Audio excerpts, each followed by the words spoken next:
Hello and welcome to Season 4 of the Sunday Podcast, presented by sportsshoes.com. I'm Ollie Lum. And I'm Matt Seddon. This podcast is all about elite distance running in the UK. We're here to give you all the latest news updates around the sport, as well as weekly interviews with athletes and coaches. Stay up to date by following us on Instagram and X at Sunday Podcast. And make sure to subscribe to our YouTube channel too, where we post athlete workout videos, shoe reviews and more. Thanks for listening, and as always, we hope you enjoy the episode. Right, hello, welcome back to another episode. World Cross has literally just finished, so Matt and I thought we'd jump on now, give you a bit of a rundown on that. And then obviously, as you can see from the title of the episode, Calli Hauger-Thackery on this week. So we'll get into her episode later on. But Matt, mate, you've done your park run this morning, so maybe some of those people listening last week have motivated you to crack on a bit. I actually went for a 4 miler as well, so maybe we're both getting back towards it. But let's get into World Cross, mate, because I think that's enough about us for this week. But let's get into World Cross, because we were just saying off air that I think, some of that, the racing in that senior men's is pretty good at the top end, but the event itself, like lack of crowd, bit of a random course. What's going on, mate? Mate, the course was just it was boring, wasn't it? I feel like the World Cross just pre-COVID and turned a real leaf. You know, when we had it in Aarhus in Denmark, it was, they were bringing new ideas. They were really trying to kind of push it and make it something. And then COVID, obviously, the World Cross got delayed for X amount of years. And then obviously we had it in Australia last year. And it was and that, to be fair, I still think was quite a success. But I think again, like, just the event being absent for an extended period of time, it's not a regular in people's calendars. And I do think, like, ever since it's gone to 2 years, it's always hasn't been amazing. Just because of the fact that people just don't get into the swing of doing it each year. Eurocross, people get excited about every year, they aim for it. But World Cross again, and it's always, the selection policy is always different, the trial races are always different. This is just from a British perspective, but I think all countries have this problem. And this is why we saw the likes of Italy, Germany, Belgium, like these are big, like, running nations on the European scene. Switzerland, I mean, Norway just had Grovdal, and how good are Norway right now? Like, they've got so much strength and depth. And just so many nationalities that didn't send anyone, let alone a team. I think we were just talking about the mixed relay as well, like huge result for GB. Like, we should probably start there, because a bronze at the World Championships is huge. And I think that was something we highlighted last week when we were sort of looking at the event and the preview thing. And mate, there's good prize money for these athletes as well. They go there and get the job done. I think it's £12,000 split between 4 of them. So that's a nice payday. So there was a good result for them as well. And I think they actually all ran very well, and they just kind of worked their way up. Tonkin led them off, and then Millard had a decent leg, and the gaps were small enough that, people like Fogg, they could really work through late on. And Morley on the last leg, to be fair, she's become a bit of a short course specialist. But we were looking at the event and we were going, they've introduced this event now for a number of years, or a number of World Crosses, and even on the Eurocross, and to have 13 teams, it's just a bit Mickey Mouse. And no disrespect to a couple of the teams at the back, but Fiji, I mean, where are they getting their funding from? Because they had people in every race, long courses, mixed relay. So fair play, but maybe they're paying their own way. That's the thing, we don't know the ins and outs, because some countries are. Obviously, GB aren't paying their own way, but I guess if they paid their own way, you could have full teams. So who knows if that will be something that comes in the future? But we pretty much had full teams. I think. I just think as well, like, just a lot of European nations aren't getting behind it, are they? And I think it does take it away. But then again, look, let's talk about the races, because when you talk about European nations getting behind it, how can they, when Kenyan women, for example, 1 to 5, they, the 10K world record holder in Getic, who ran 28:47 in Valencia, she's finishing 4th, 5th. I just need to double check those results, but she's not even, Beatrice Chevet was they were sensational. The women in that team, they had a couple of sub 29-minute 10K runners on that women's side, and they just eased away from everybody else. And it's just like, honestly, you don't stand a chance. And Paula and Tim are there joking on comms.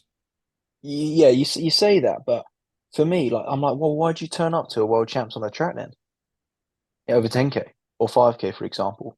Like if they're not coming to these events because they don't stand a chance against some of these best athletes, why are you bothering turning up to the Olympics over 10K? Do you think you've got a chance there?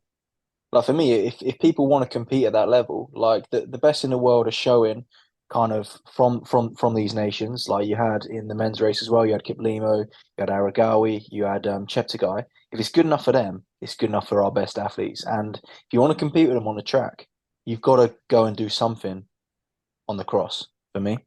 But these are where the standards have damaged the sport Mm. because in order to earn a living in this sport, you have to go to world champs on the track. That's all anyone cares about. And the reason, and the Olympic Games and Or stuff, race a load of major marathons. or race a load of major marathons. And so, and the World Cross, I bet that won't be in anyone's contract.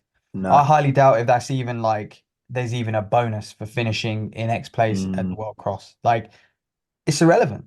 It's irrelevant from a kind of financial point of view, even a credential point of view. Well, Abbie for Donnelly, example, like UK huge sport, for race. example, that aren't interested in funding teams to go to these events.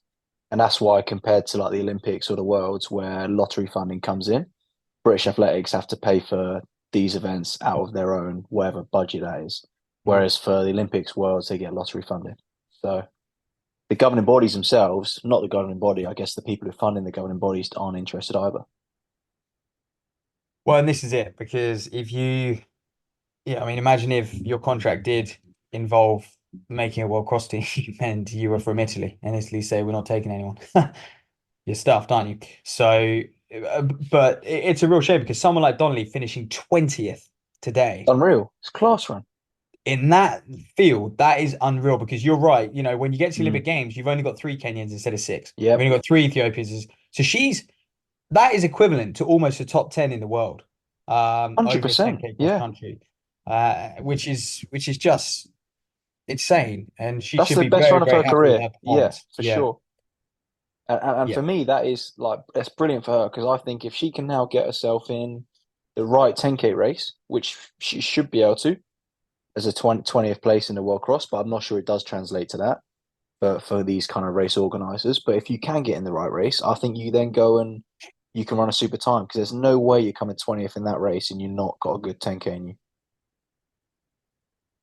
Well, this is the thing, isn't it? I agree with that. And I think the World Cross will always be the hardest race in the world to win. I don't think Mm, there is a harder race to win than a senior women's or a senior men's World Cross. And it's just because the level of the athletes at the front, but then throw in the fact that the Africans they come into a league of their own on the cross. And I think that just stems from the type of training they do. We know they do loads of fartlegs, the terrain they run over, like they're not frightened of hills, they're not frightened of rocky roads. Here mm, in the UK, we're seeking out bloody every bit of good tarmac to do a 20-minute tempo as smooth as possible. And they don't do that in Kenya. And that is why they are yeah. so dominant on the cross. And so not only are they, a few people can get close. Europeans, Americans can get close over 10K on a track, over 5K on a track, but they'll never compete with them on the cross until they start taking it more seriously. And I've got no doubts they Mm, could. So I think that's where our frustration comes from a little bit. Is yeah, that really good Europeans and Americans they don't take it seriously, and I don't know why because like you said, yeah, it's always been the foundations for the Africans to come to a World Cross, perform there, and then go on to a great track season. But this is where the standards and having to nail times and this and that's where it's kind of taken away yeah. all these top Europeans because they're preparing for a one-off 10K, one-off 5K that they're going to Yeah. hit over this next, 4 or 5 weeks. But should we break the races down a little bit? I mean, we mentioned, to be fair, mate, maybe we'll give the juniors some airtime because that again, I think it's great that the juniors can go. Ince Fitzgerald and Jess Bailey, 2 seconds apart. Inez coming 17th as well, so a good taste of like fierce international competition for her. It's a big step up from a Eurocross.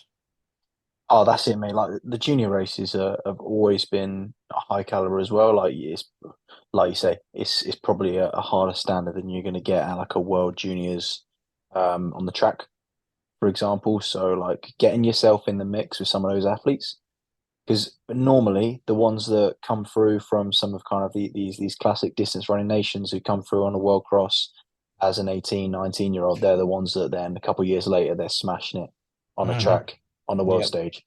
So they're 2 years away. These athletes that are winning these kind of under 20 world cross, they're 2 years away from being world class as a senior on the track normally. So yeah, great experience for them, and like you say, like just good to see that we're still sending athletes to these, and hopefully that's something that continues over the next few years. Because whilst the event maybe does appear to be dying in some ways, like I think just the lack of spectators was really disappointing. Like you see more out of British Athletics Cross Challenge, for example. Like Liverpool has a far better atmosphere than what it looked like on the stream. But as long as we keep supporting it, and hopefully the other countries start doing it as well, like those other European countries. Mm. Yeah. Yeah. We can only hope. I mean, I don't know if it's been released where it is in 2 years' time either. So might need to double check that one, but I'm not sure if it's even been confirmed. I think, yeah, the course and stuff and the atmosphere. I guess it's a little bit harsh to judge because it wasn't always going to be there. It was going to be in Croatia. And the reason they, pulled the plug on Croatia was because they weren't making enough progress.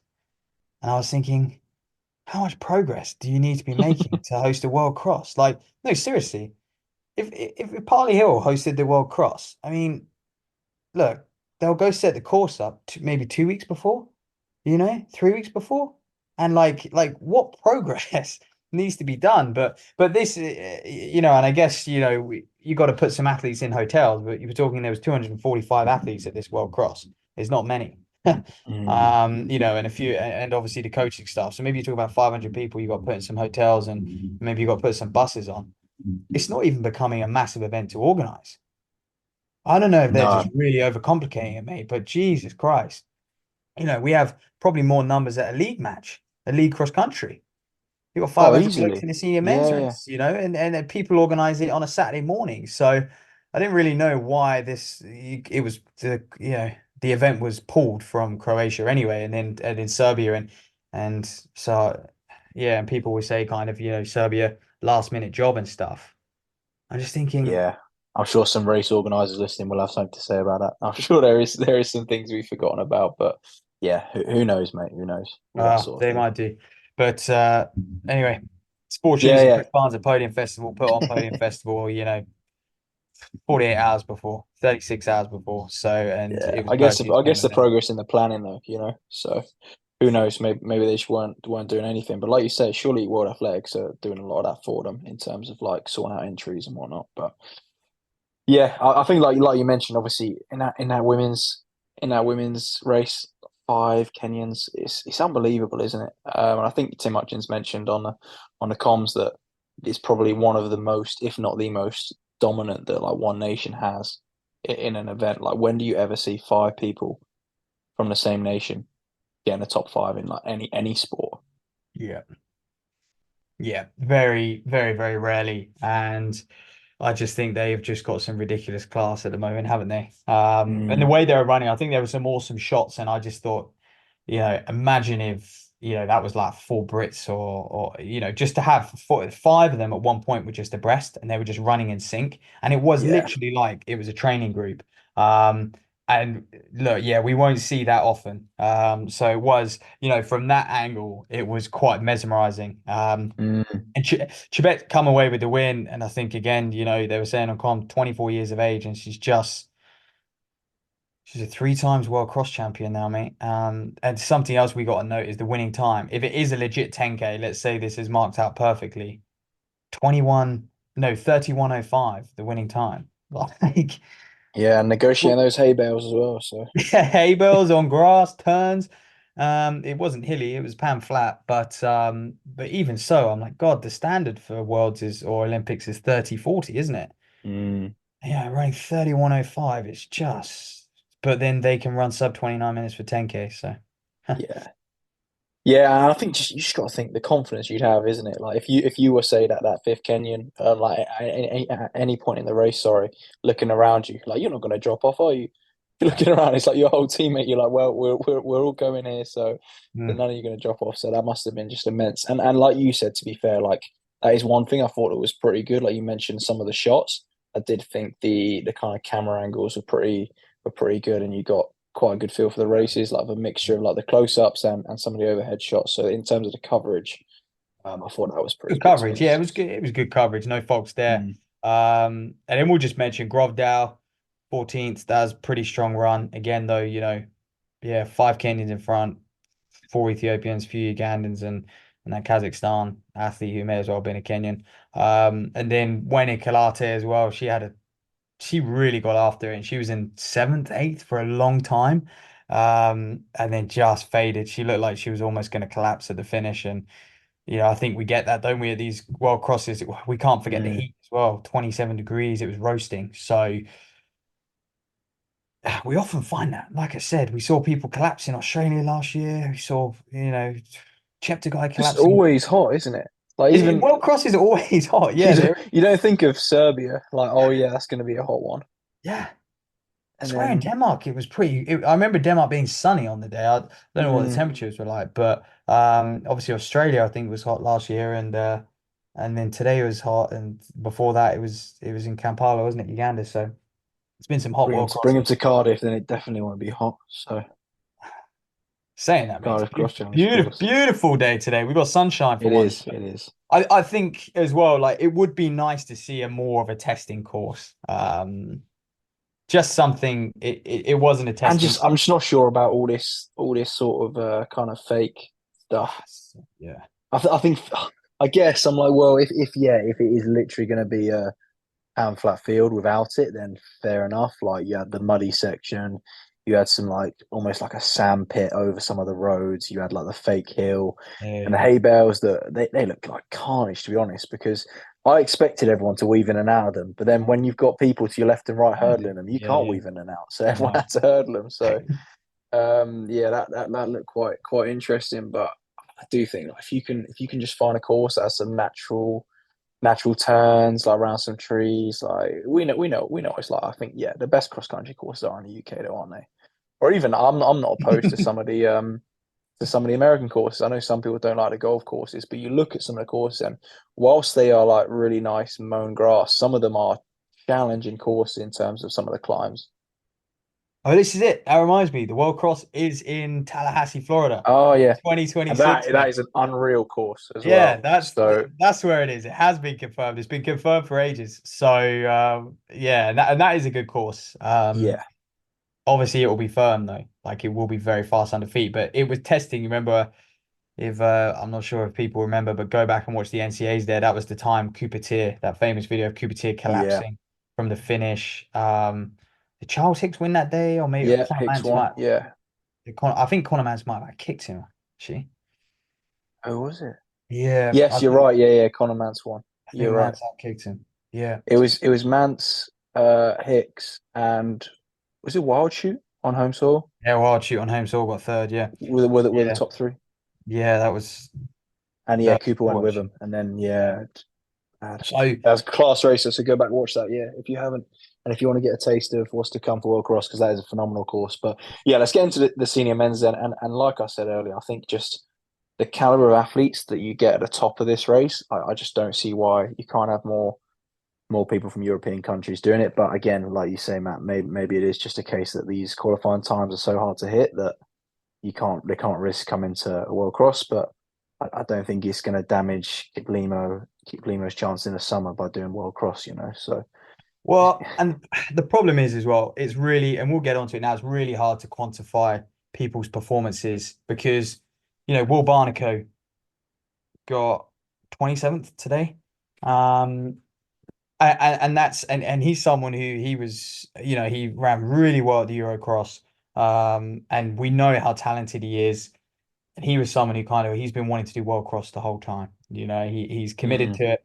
And it's really hard for him, probably, and his coach Tim as well, like to quantify that performance because you've got guys who are just exceptional talents, 2 minutes up the road. So, where do you kind of go, oh, okay, is it 90 seconds behind Kiplimo? Is it is it a minute behind Kiplimo and it's a great run, or do you look at the kind of people you're around?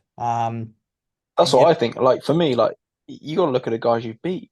Like he's beat Pat Tiernan, yeah, he and beat Pat Tinn in a 207, is it 207 marathoner? Yeah, and people like Fernando Caro, European steeplechase medalist, um, multiple times, and he's like an sub 810 steeplechaser, so he's beating some good. He's only just tiny bit behind an Ethiopian, so maybe we'll see what the Ethiopians run. I'll do a bit of research while we carry on talking. But yeah, I think great run from him. Obviously, like yeah, him and Donnelly, I think definitely should be proud of their performances.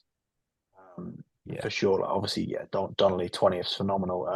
But then 27th is a pretty damn strong run from Barnicoat too, considering he's still how old is he now? 22? That is his first. Well, yeah, I think that's his.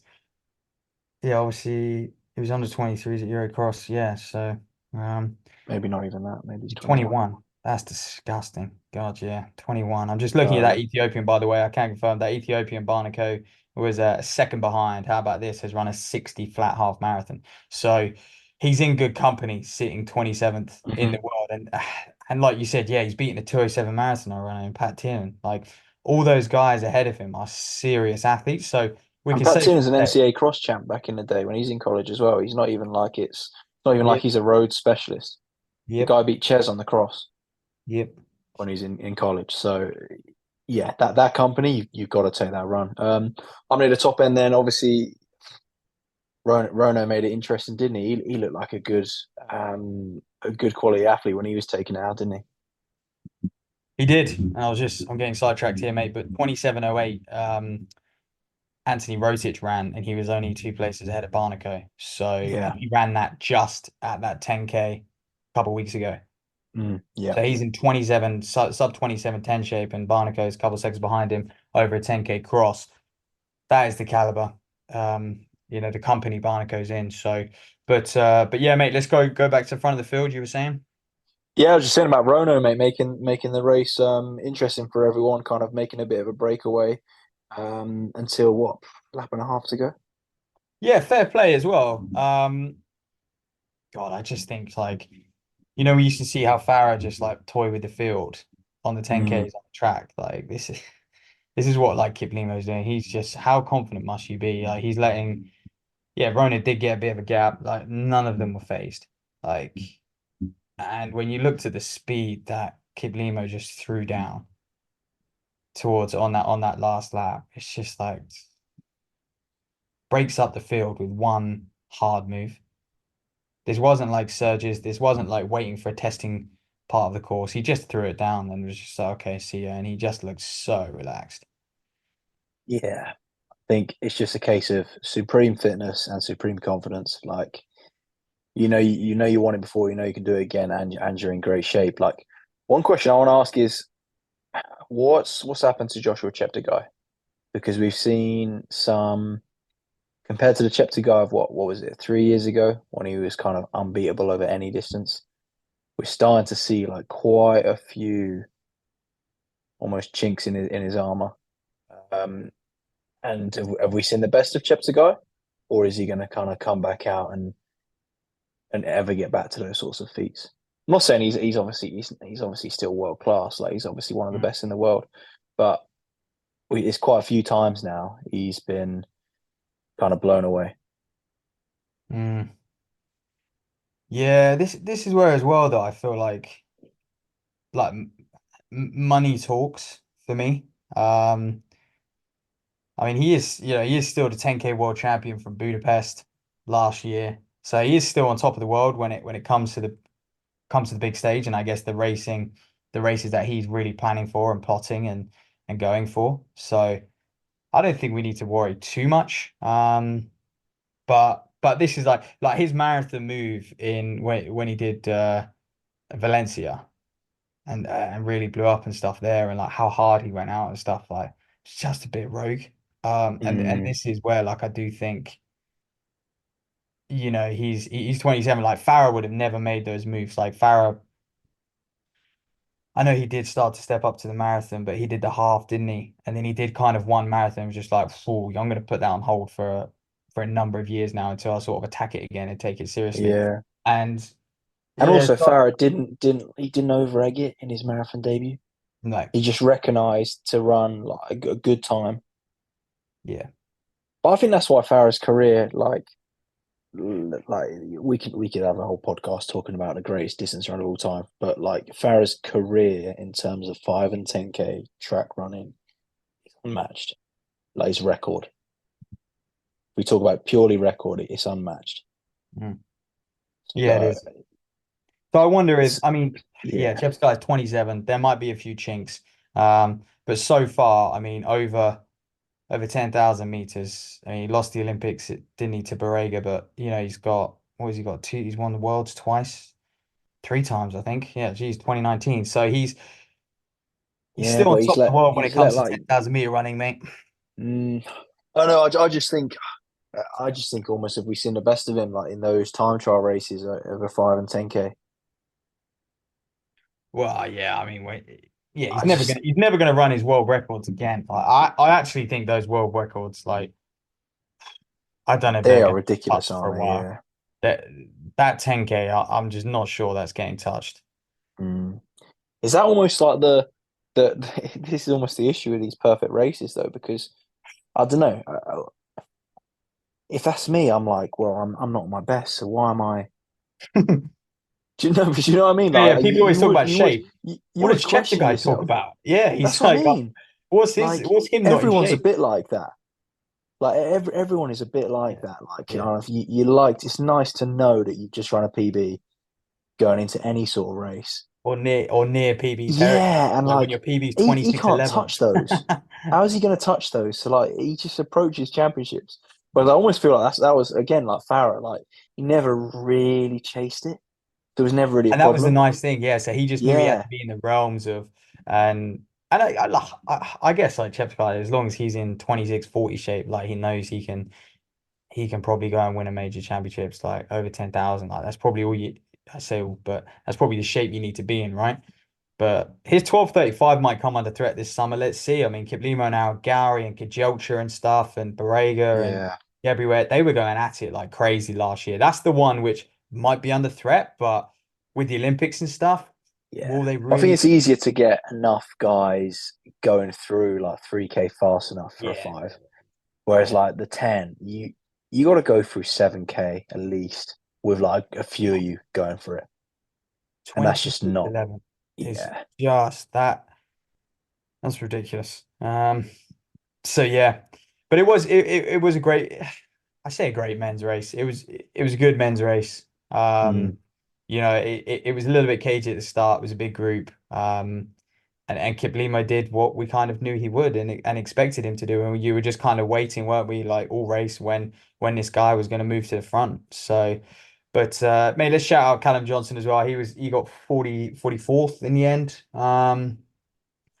Just outside 30 minutes. So kind of put him sort of 20 seconds behind or 30 seconds behind Barnicoat. And then we had Kingston in 68th, Scott Sterling 74th, and Tom Evans was somewhere in there as well, 49th. So just behind Callum Johnson. So pretty, kind of decent, typical Brit showing at a World Cross. And I just love the fact that we've still got men who really, and that was what was apparent when we were speaking to Johnson, is I know he actually wasn't aiming for a World Cross, but he mm, still really enjoys the cross. He values it, and he knows, look, if I'm in good shape on that, I'm going to be in good shape on everything else. yeah. And the same with the I think women. so. There's no hiding on the cross, is there? Everyone who's run a cross country race knows that. Like, if you have a good cross race, you're never in bad nick. You can't blag it. So, So let's. I mean, yeah, that was World Cross. It's come and gone. Let's move on to let's get Calli on and talking about people who could have done it. Like people who are in good marathon shape. Like they would probably fed pretty well. Someone like Calli, decent half. yeah, for sure. And Callie, obviously, someone who loves racing, and we spoke to her a bit about that. So, yeah, we'll crack into the episode with Callie. Obviously, he's been pre-selected for the Olympics in a marathon this summer. So have a listen to see what she says.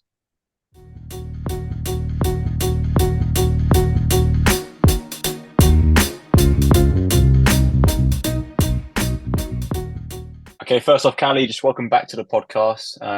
All things have changed, I guess, since the last time you came on, but congrats on the Olympic selection because I think that's the main one, isn't it? Oh, thank you guys. Yeah. Yeah, a lot's changed, I guess, since the last time we spoke. Yeah, for sure. How does it feel to be kind of one of those first few names on the team? Because the marathon's always first. So is it nice to know, like quite far out that you go in and you can just prepare? Yeah, it is a really nice feeling, like to know in early as February, like you know, it just it feels good and it's good like in many like the logistics are just better, aren't they? You can plan and my family can plan and we can breathe and we can because we know now and yeah, I think that was the main thing. It was like I did want early selection, I was hoping for it, but I just didn't know how it was going to go. You just never know. Mm. So when I did get the call, I was like, oh, okay, this is great. But oh my God, it's happening, and I am going to the Olympics for the marathon. Like, still can't believe it, to be honest. If you told me that a year ago, I would not have believed you. So did you celebrate? Did you celebrate at all? How did you take the news? Yeah, we went out that night for a meal. It was the longest day. They made me wait. Like, I knew we were finding out that Monday, like either way.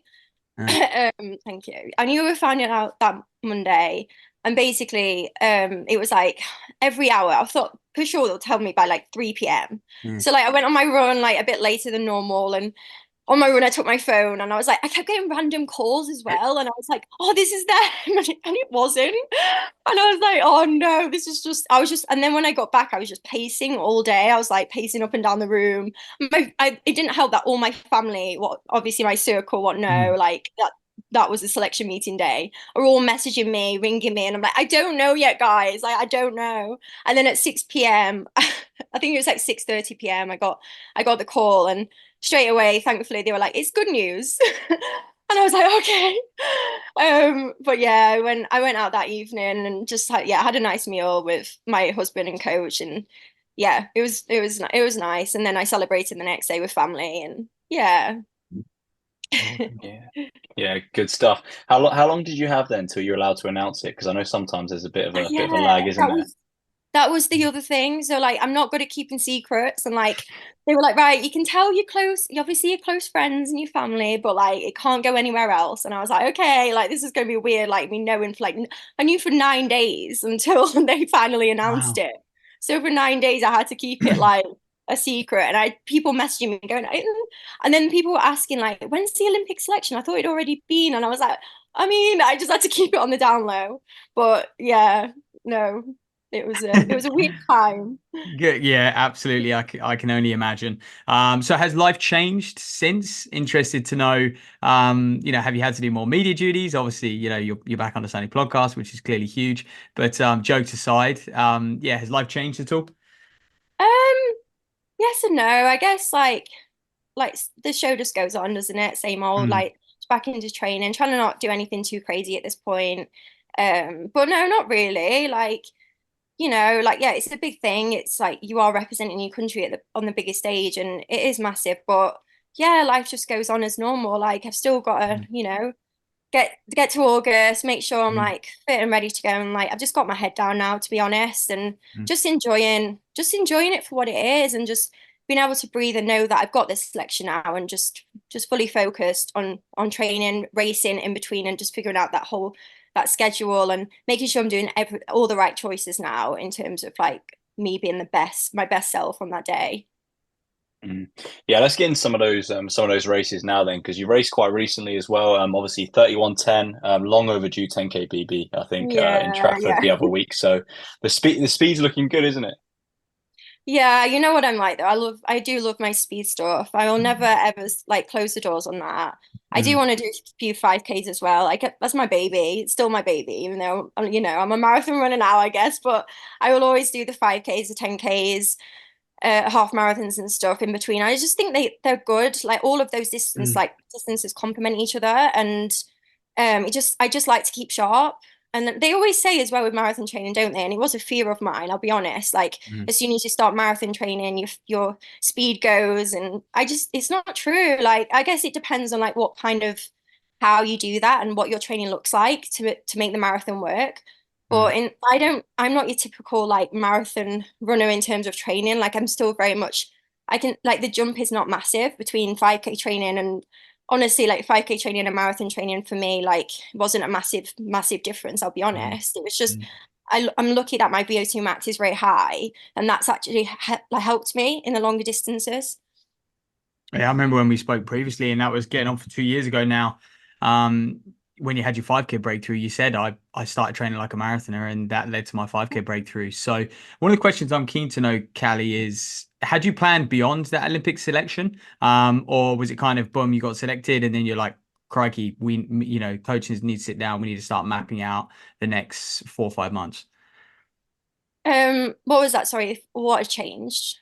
I was just saying, did you map out? So you got selected for the Olympics, and had you already had in mind you were going to go and sort of planned out training, or were you waiting to be selected and then kind of planned out training after selection? Yeah, I was actually going to do another marathon, just because like I didn't know how it was going to go. I did hope that they would select me based on the time, if they were going to go off times, and current form. I thought I ticked all the boxes, and yeah, so I was hoping that I would get picked, and then I guess yeah, I would have had a backup. I would have just gone all in on the track, but yeah. So when I did get selected, now it's just yeah, just focusing fully on that. But I guess at the same time, like I say, I will still do some different races as well, just to keep my sharpness and my fitness. You say you were going to do another marathon. Were you going to do London at all? I Was was that actually was that going on the to cards?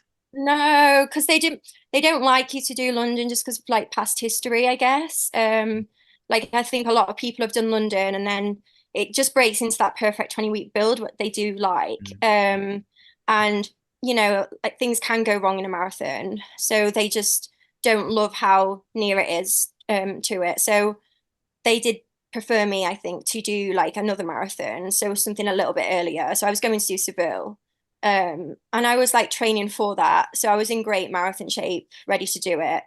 But then it got nearer, and I was like, do you know what? Like, I had a good, decent half marathon, what I thought showed some form, and I was like, do I need to do one? Because like things, I was just scared of like if I do another marathon, like let's say I just get a really bad stitch or something goes wrong and you just don't know. There's a few risks. Yeah, I would have loved more experience, don't get me wrong. I do think it's valuable, but I can also get a marathon stimulus elsewhere, without doing another marathon and having a few more risks with the selection meeting being the day after Seville.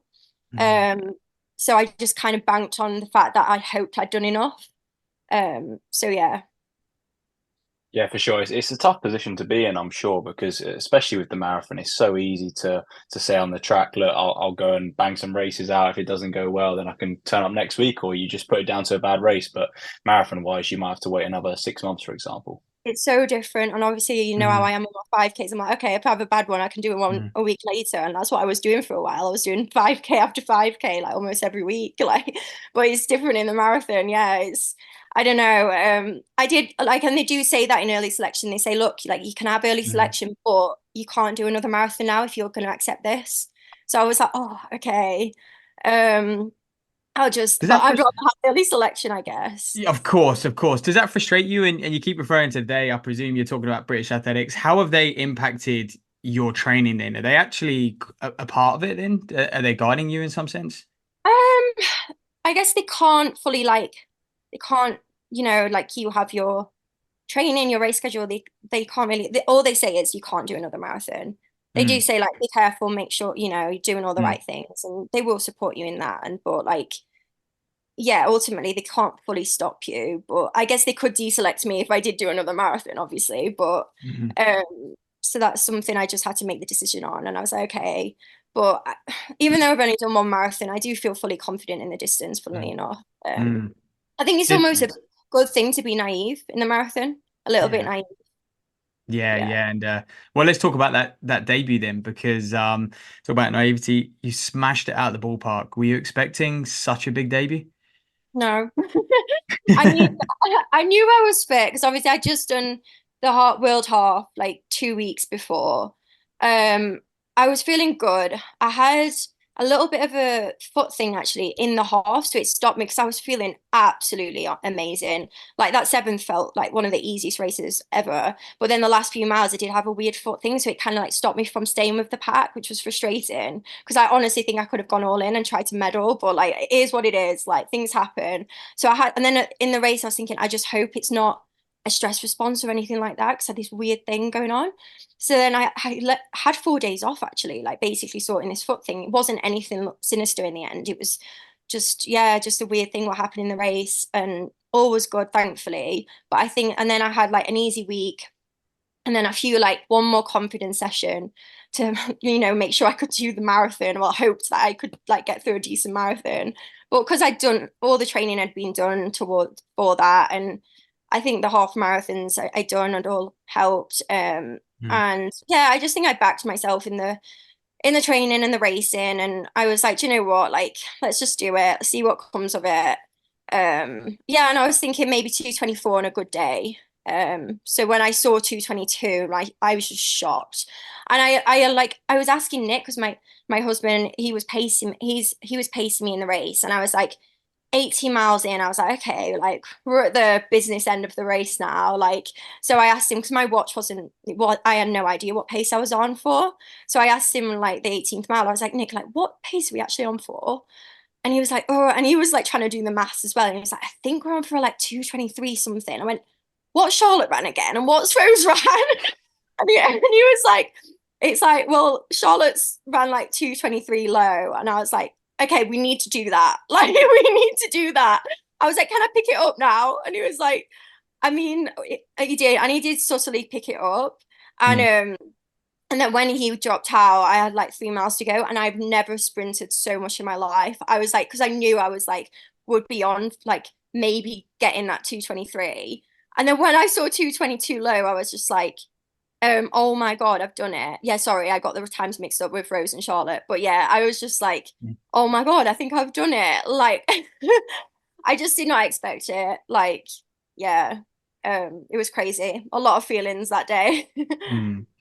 Yeah, for sure. It's a phenomenal time, and I think a lot of people kind of woke up to that and were like, "Wow, what a debut!" You chose quite a relatively low key race, and it clearly paid off. Talk to us about that decision. Yeah, I think it was just that was just getting my feet wet in the distance. That was what it was always going to be about. And then Seville was always going to be like my main one. That was the plan anyway. So yeah, when I happened to like get it right on the day, I was just like, oh my God, like, okay, now what? Like, do we need to do this then? And that was the whole, but I was like, no, like I always thought to myself, like, no, I do want to do it. Like it'd be another, like a different kind of race, like a big city event, and just kind of offer something different.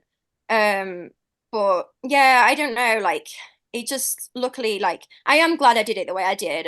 Like I know there's definitely was doubts in my head because I'm like, oh, okay, like it would have meant more. It would have been a lot more to, I think, to look at. It would have been fancier and better if I'd have done it at Chicago or something like that. But it's okay. Like I've got many years to do a good like world major and stuff. And I at the end of the day, like I did everything I needed to do and I got the job done to for my ultimate goal. So yeah. Exactly. And did you personally get any sort of criticism? Because I know when people saw the course, it was like a 4 mile loops course. How did you just kind of deal with any criticism that was maybe Yeah. sent your way? Yeah, I did have a it was more like just like whispers in the background and stuff about the course, like people like saying, oh, it shouldn't be ratified or something. And I was like, well, I knew what went into that course, and I knew like two of the guys who do the like wheel majors, who measure the wheel majors and everything, had certified it twice, not once, but twice. So I was like, I knew it was very thorough. I knew it was legit, and it was a world label like event in the end, and they got it all done. And I know the guy who actually directed it, and he's brilliant. And I knew like I made sure of it. Like I was like, I don't want to run that, and then like if I do get a good time, or I don't want it to, I want it to be legit. And he reassured me on that from the start. And yeah, and then afterwards they were like, oh well, like I don't know, there's some, you're always going to get some haters, aren't you, with road running and courses and this and that, and like is it like I don't know, but it's fine. Like I know, my coaches know, and like all the people in my circle know like the course. And to be fair, it was hard. Like I think I don't actually run much faster in Chicago, I'll be honest. But like just Mm, because like the atmosphere in Chicago would have been insane, like mm, on those streets, it would have been an incredible, like just completely different. Whereas this, it was just like running it. I mean, it suited me personally because that's like my training ground at home. Like it's just a classic 3 mile loop, like, mm, and that's what like I do all my training, my sessions on. It's just a very simple, effective way of training, and that's what works for me. So it felt like I was just at home, like on my local lake, like doing these loops, and I just got in such a rhythm that nothing was just going to stop me that day. But I was just lucky that all the stars aligned though, like with, like I just started so conservative and like was able to just have so much energy at the end, and mm. everything just went right with fueling. And yeah, I just finished it and was like, oh wow, like I'm so lucky, like everything went right. I had no stomach issues, like felt incredible, and was able to really like bring it home at the end. Mm. So yeah. Yeah, let's rewind and chat a bit about the build up itself then, because I think if I remember rightly, like in that summer, you kind of, I guess, is it fair to say you had a bit of a rough patch in terms of some of your 5K performances and that sort of stuff? Was that then what made you think actually now's the time to have a crack at this marathon?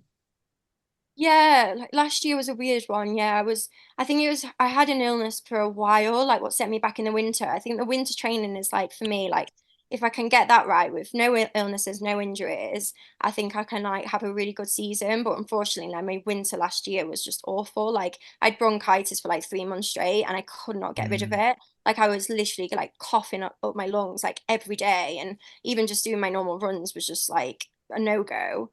So I'd not actually sessioned for a while, and it came to like January, February, and I finally started to get my mojo back a little bit in training. And I was, I do try and like raise myself into fitness. I'll still get on the line, even if I know I'm not like fully fit. I'm not scared of getting on the line. I just think it's still good. And so yeah, I was still racing and just finding it very hard to like get back to like what I was the year before. Um, but no, that wasn't the reason why I changed. I guess I just did marathon just to see. Like, I think for so long, people have like embedded it in me from a young age. Mm, mm, Like so many past coaches have been like, you're a marathon runner. Like, look at your biomechanics, look at your family history. Like, you're a marathon runner. I had a college coach tell me like that, like tell me that, and then a coach who I went with after college, he was like, you're gonna do he wanted me to do the marathon, and I was like, and he was like, you're at the age, you need to do it mm, now. The time's mm, ticking in the 5K. If you want to be a good 5K runner, you need to be like, and I'm like, I'm 24 years old at this point. I'm like, no, I'm like, my dream was the 5K. And then mm, that's what I saw. And like, I honestly believed I was going to make it in the 5K one day. And I put everything into that as well. mm, And yeah, unfortunately, like it didn't happen when, at the time, but like, um I still like, but like obviously with all of this in the background, I was like, maybe I'm a marathon runner then, and I'll just give it a go. So I did. I listened to people and I did try it, and yeah, okay, I like they were right. But I don't know, it's just funny. mm. And I enjoyed it way more than I thought. It's crazy. I genuinely did not know I would enjoy that as much as I did. It was probably the easiest race I've ever ran. Like it was just it's the weirdest thing. Like Mm. I just finished and I was like, oh my God, like that was actually like so nice. Like I just enjoyed every minute of that. And I was like, I didn't want it to end. And I was like, I finished. I was like, oh my, yeah, it's a, I don't know. I should have listened, but Well, it sounds like you did it exactly at the right time. And I think with the Olympic selection, when it was, timing it was just right, wasn't it? Like it was the perfect yeah, time to get it for in. once, the timing was right. Yeah. Exactly. But who was coaching you in that build up, and who's coaching you now? What sort of training were you doing? And I think, you mentioned doing that half, 2 weeks before. That's quite unusual to do a half of that stature 2 weeks before a marathon. So yeah, who was kind of behind all these ideas? Yeah, my now husband and he's now my coach as well. He's been coaching me for like nearly a year now, so it's been good, and he knows, like, he does know me better than anyone. He sees me every day. He knows when my emotional cups like fall and when it's not, and like all of the little things around it. So it really does like aid in like a good like relationship in terms of like, yeah, he just knows me better than anyone and knows when to rein me in, knows when to push me, and he's seen like all the types of training I've been doing for the last year, and he knows what like fully, and he does a lot of like coaching himself on the background, even though, and he's an elite runner, he understands it, so it just works, and I trust him more than anyone. So yeah, it's a really great relationship, and it's just worked for me. Yeah, and it helps that he's a marathon runner himself, and gets it and gets what it takes. And would you say you had a specialist marathon block for like 16, 20 weeks, or did you just kind of continue rolling along, attacking races, and then a few, hard long runs here and there? Yeah, no, if you looked at my training, I don't think you would say it was a marathon block at all. Like, I just think I'm more quality though. Like, I'm more like, instead of quantity, I don't do like 100+ amount of weeks, rarely. Like, my mileage is like anywhere between 80. On a great week, it would be like 100. Like, I think once I've gone 107 one time. So like, I'm not your typical like high mileage person, but I do a lot of quality work. So like, I do a lot of fast sessions, and like I hit into that, like that 10K half marathon zone a lot. So when I went to do the marathon and I was doing 5:30s, I was like, this feels like a jog right now. Why are we jogging? Like, and Nick was like, Calli, you've got a long way to go. Like, you've got to pace yourself. Like, it will feel like a jog for you, but you've still got a long way to go. So yeah, it's just funny. Like, it just works. Like, yeah, for me. Yeah, clearly working in some of those results. Do you ever kind of take some training arguments back home with you, or is it all good? No, we don't actually. We're like, I think I'm the one what would push things more, and he's like I'd be like, oh, I'm actually fine. Like, can I not do another rep? Like, and he's like, no, Calli, it's not needed. Like, he's like, we don't need to prove anything in training right now. Like, yeah, he's very good at like, yeah, he can rein me back, and I do trust him. Luckily, no, like we have like an easygoing relationship, and yeah, luckily it works for us. But I can see how it wouldn't for some people. What a team. What a team. So, Calli, as we near the end of the podcast, whereabouts in the world are you? And what's your plans now between now and Paris? Yeah, so I'm currently in Flagstaff, just on a brief training camp here, just while I was in racing out here anyway. So yeah, have a few weeks here, go and pace the London Marathon, because I've done it every year for the last few years now, and it's just a good like training stimulus for me as well. So yeah, I'll probably go out and try and do 18 miles of that. And then yeah, a few races here and there. You'll probably see me on the track still. I do want to get in some races on the track because it helps me and I enjoy it, and I like to be competitive on the track as well. And I've got no pressure this year, so I can go and really enjoy it.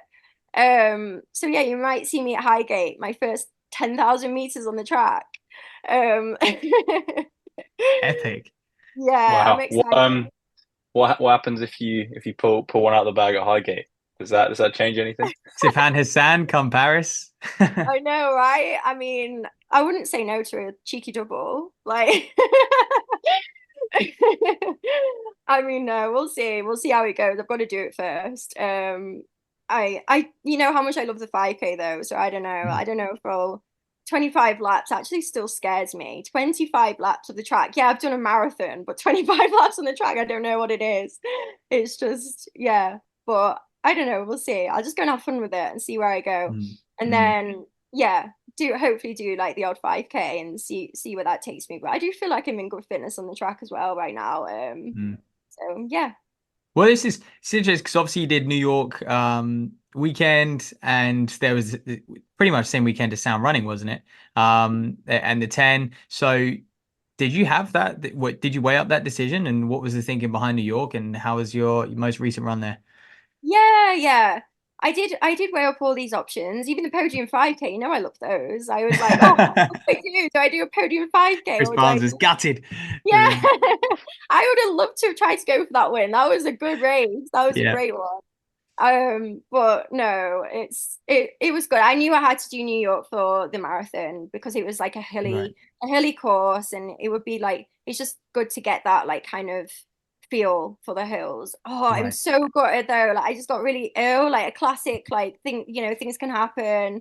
Mm. And I just got really, really sick like 2 days before it. And I was like, oh my gosh. I started having this like, when you're about to get ill. And I was Mm. told, and my like husband, he was like, Calli, I think it's just the aircon. And he was trying to be positive. He was like, we've had the aircon all day, like maybe it's that. And I was like, no, I'm telling you, I'm about to get a bad head cold. I can feel it. And yeah, it did. It came on bad. And then I did everything I could. So I was taking ginger shots, like chicken noodle soup. Like the night before, I had this like brothy type chickeny thing. And normally I would just have simple carbs. So obviously I didn't think anything of it because I got rid of the cold somehow. And the next morning I actually felt like normal. And I went to do my warm up and I was like, I actually feel good. Like I think I could get away with this somehow. And then, oh my God, my stomach, like 3 miles in, it was just like, hello, like it was about to like, oh, I don't even know what I was about to do. It was not fun. And I've never had that. I've normally I pride myself on having a strong stomach. Yeah. So when that happened, I was like, oh, I know what people mean now when their stomach goes. It's not nice. But I actually felt like I was going to vomit. Like I was like, oh no, this is not going to be pretty. The cameras are right here. Yeah. And it was just not fun. 9 miles of digging deep and trying to finish the race when I thought I was going to be sick. But yeah, unfortunately these things happen. It was still good to like, do it. And I do definitely want to do that race again. So I think it would actually really suit me, that race, on a good day. But no, still glad I did it. And you don't know unless you do get there and try it.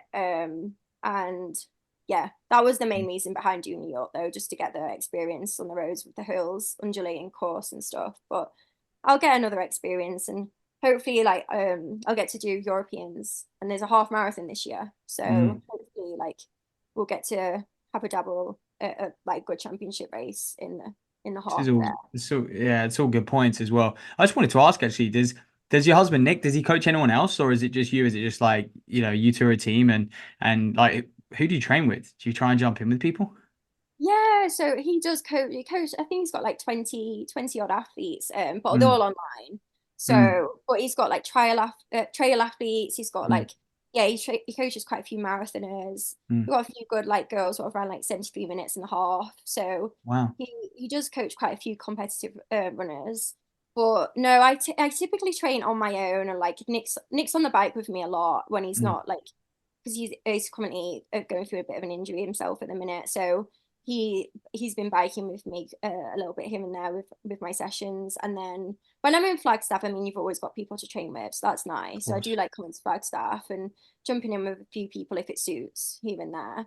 But I don't mind running solo. I've done it I've done it for like in and out for many years. And whether it's I think when you're in good form, like if you're in that, a good fitness space, like you feel good, like you'll get it done no matter what, whether you're with someone or that's the one good thing about it. But when you're not fit, that's when it's not fun doing solo sessions. Yeah. But yeah. Yeah, I think we can all relate to that. But anyway, yeah, Calli, it's been great to chat to you today. Thanks for coming back on, and best of luck for the rest of the season and Paris, of course. Oh, thank you guys. No, it's great chatting, catching up again. Appreciate it.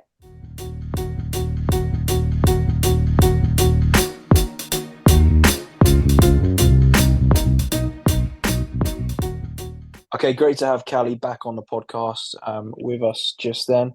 Obviously, speaking about Paris, and it's exciting times there, isn't it? I always think it's a bit of an interesting one when you've only run one marathon prior to the Olympic Games. So like you're probably not looking to. I mean, she's probably not even looking to PB, is she? Just because it's a completely different circumstance. So it's almost going to be like a debut, because a championship marathon is very, very different, isn't it, mate?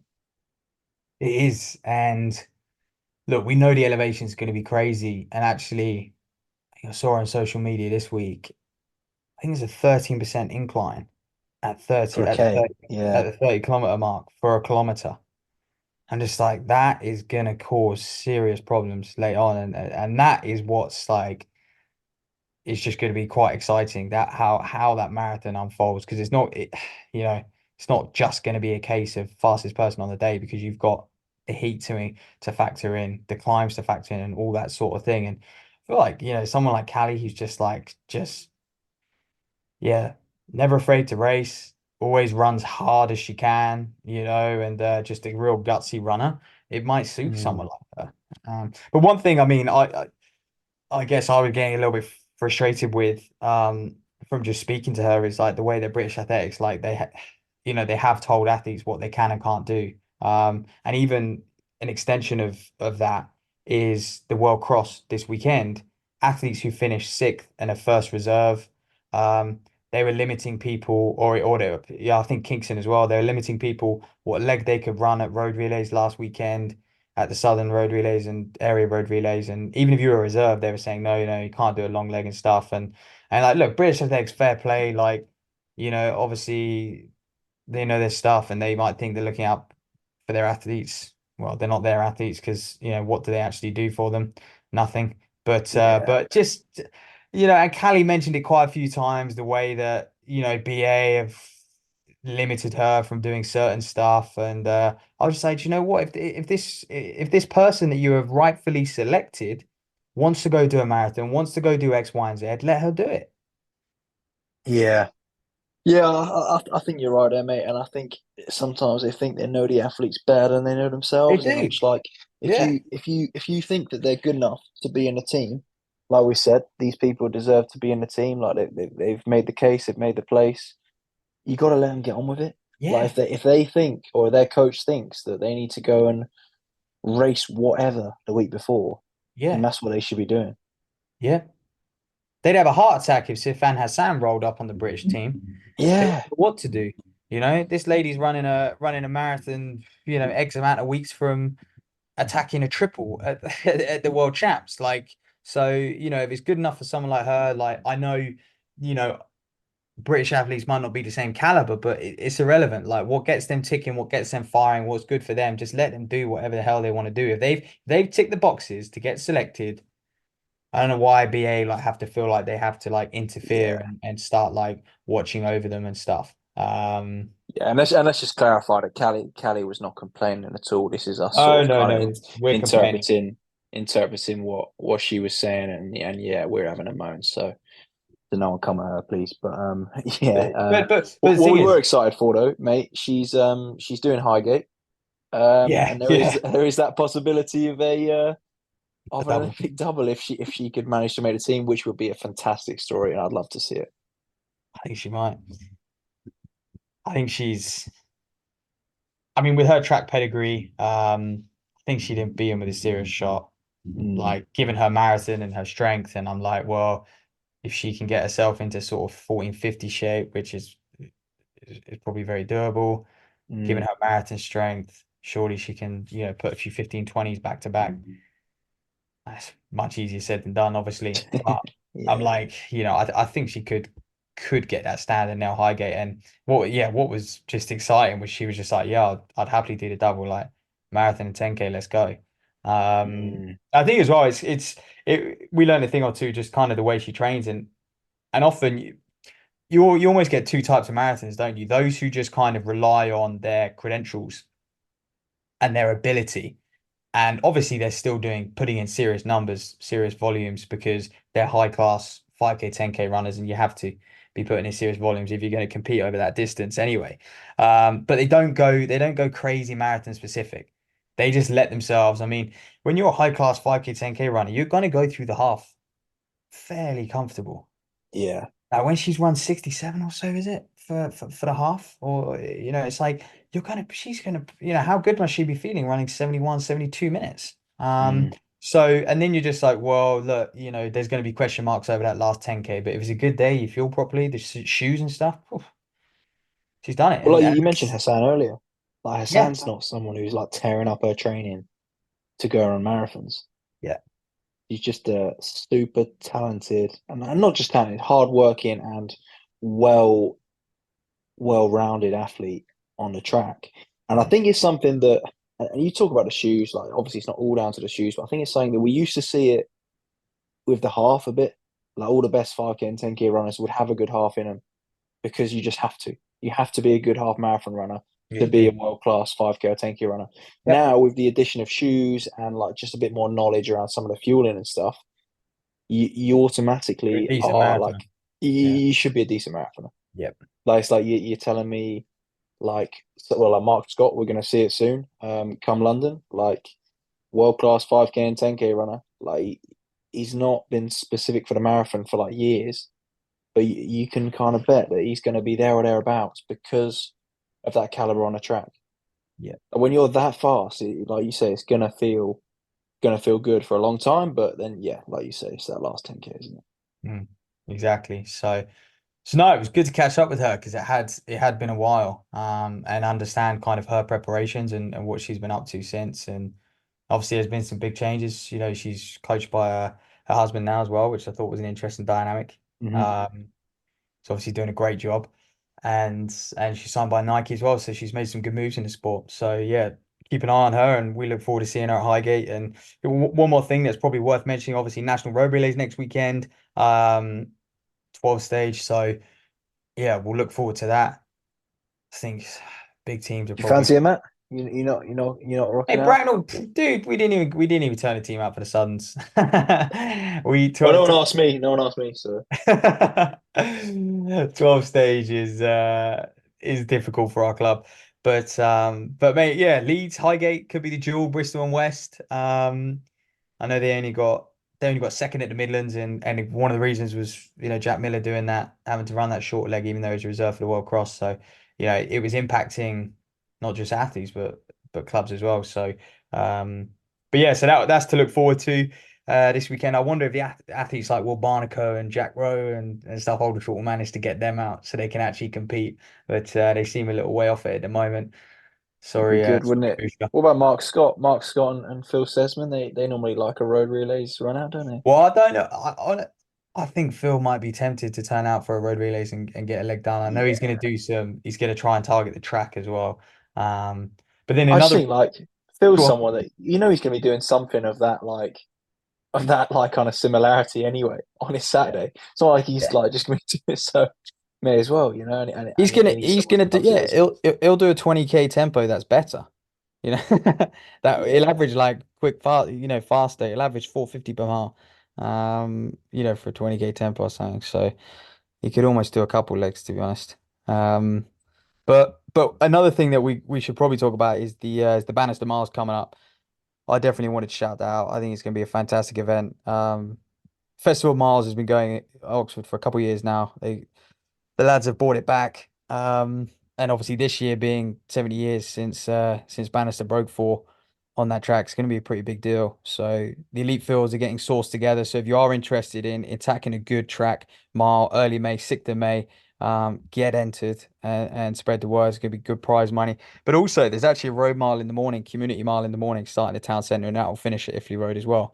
Just pretty much a straight line road mile in Oxford. So if you fancy that, this early season as well, get your entries in. But the big thing, we'll have more on that over the next few weeks. But the big thing is the World Athletics wanting to trial a steeplechase mile. Now, apparently, they hooked a load of fans up.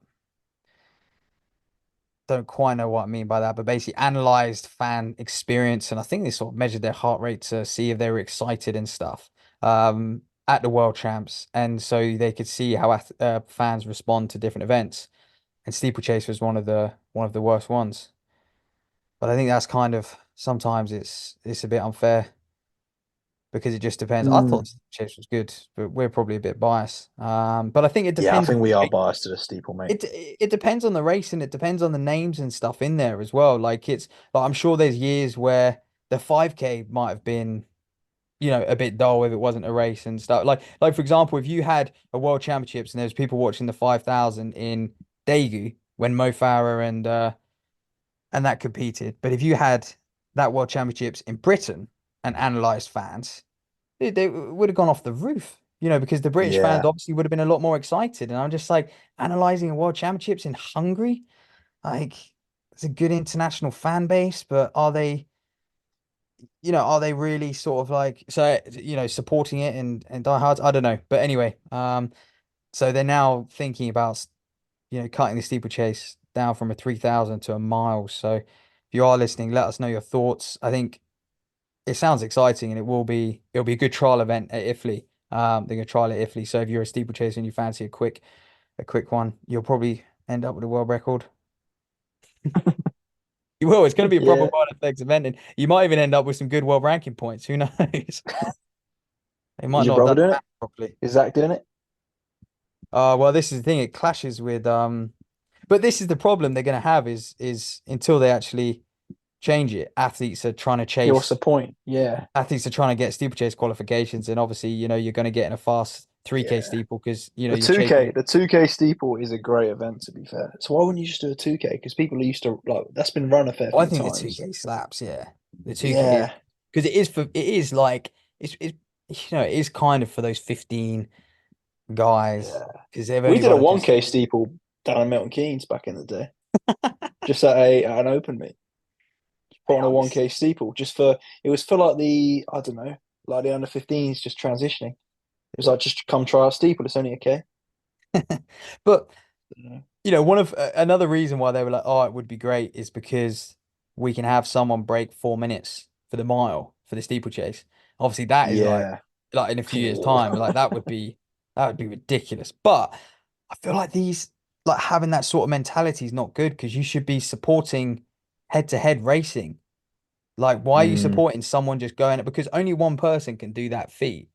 And it's like anyone else who doesn't do it, you're like, well. And then that's all They're people. just trying to find the next Kipchoge, though, aren't they? Like, Yeah, I do think that is the only thing that's really brought in new fans. I think, anyway. It's the only thing that's kind of I don't gone even, I don't, mate, I don't think it's outside brought of in. athletics. I don't think it's I brought don't. in Yeah, fans in maybe athletics. I've like not said that right. I think it's the only thing that's sort of been trending, if that makes sense. It's raised the profile Yeah, of running. Period. Like yeah. that was a Like no-brainer. Kipchoge's breaking two, and the super shoes Yeah, kind of went viral outside of but it hasn't. But it running hasn't turned. circles. It hasn't. What it hasn't done is turn people's attention to, I would say, even the front of the marathons. You could ask anyone on the street who won London Marathon last year. Probably wouldn't be able to tell you who won Mm, Boston Marathon, these sorts of things. And also, it hasn't turned their attention to the track. I don't think no, no. people still aren't paying attention. So it's done wonders for the shoe companies who are selling these shoes because it's grabbed in a load of joggers, but it hasn't. Yeah. I Yeah. mean, we'll see sub 4 from a woman at some point, I'm sure. The way those times are getting down over 1,500 meters. So Well, I've heard that is that is a possibility as well. They want to. I think Nike's next big thing will be getting Kipyegon or someone like that yeah, to try and attack. What's he at? 4.7, I think. 4.5 maybe. yeah. It's a bit You too just got to far think, like, away. if someone like she can't, surely in the next 20 years they're going to They be can, they're going to be down yeah. to those sorts of times. You'd think. But this is another thing. Like I'm just like I don't really like that mentality, like being like, oh, we need to go break X record, like because No, oh, no, I agree, mate. and also like people of the past, it's about winning like races. Yeah, yeah, people of the past, like they never really did that. They just like were just good, and then they were like, right, okay, I'm close to a record, I'm gonna get after it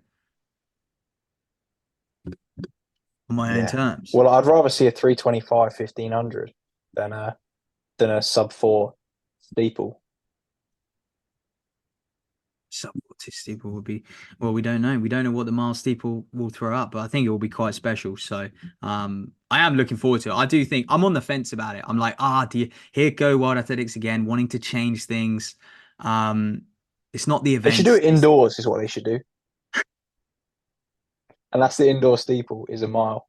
Yeah. You just have hurdles on the straights, no water jump. Yeah. Because yeah. I think you can't just get rid of an event, can you? Well, I think what one of their things is it will be more exciting because it will be closer, right? Because it's more people can stay in the race late on. Yeah, but This is what honestly, worries you will me have about. some horrendous injuries. Oh, I was thinking that, man. Imagine going into that water pit like at 60. Things they run close to they run Yeah, that's the thing. 60, They 61s close now. their second 1,500 is rapid.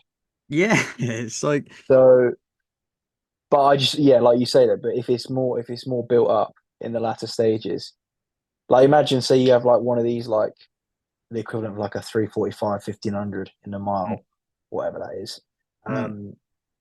Tactical race, and they all go into the bell like 8 abreast down a back straight. Yeah, it's like Oh like, my God. Yeah, yeah. they need wide Well, barriers. they need wider barriers as well, wouldn't they? Yeah, I was gonna say they need to take up the whole Because track for otherwise, sure. yeah, I think Yeah, so. yeah. Because otherwise, you can't.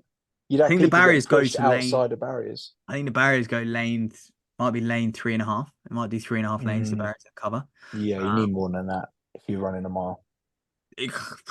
Comfortably. Like, so yeah, let's see. We'll keep our eyes posted, but and we'll keep you up to date with that. But yeah, if you get yourself down to Italy, because you'll be able to watch it in the flesh, on the 6th of May. Yeah. So anyway, mate, Perfect. that's Yeah, pretty much it this week. yeah, definitely. So thanks for listening. And we'll catch you very soon.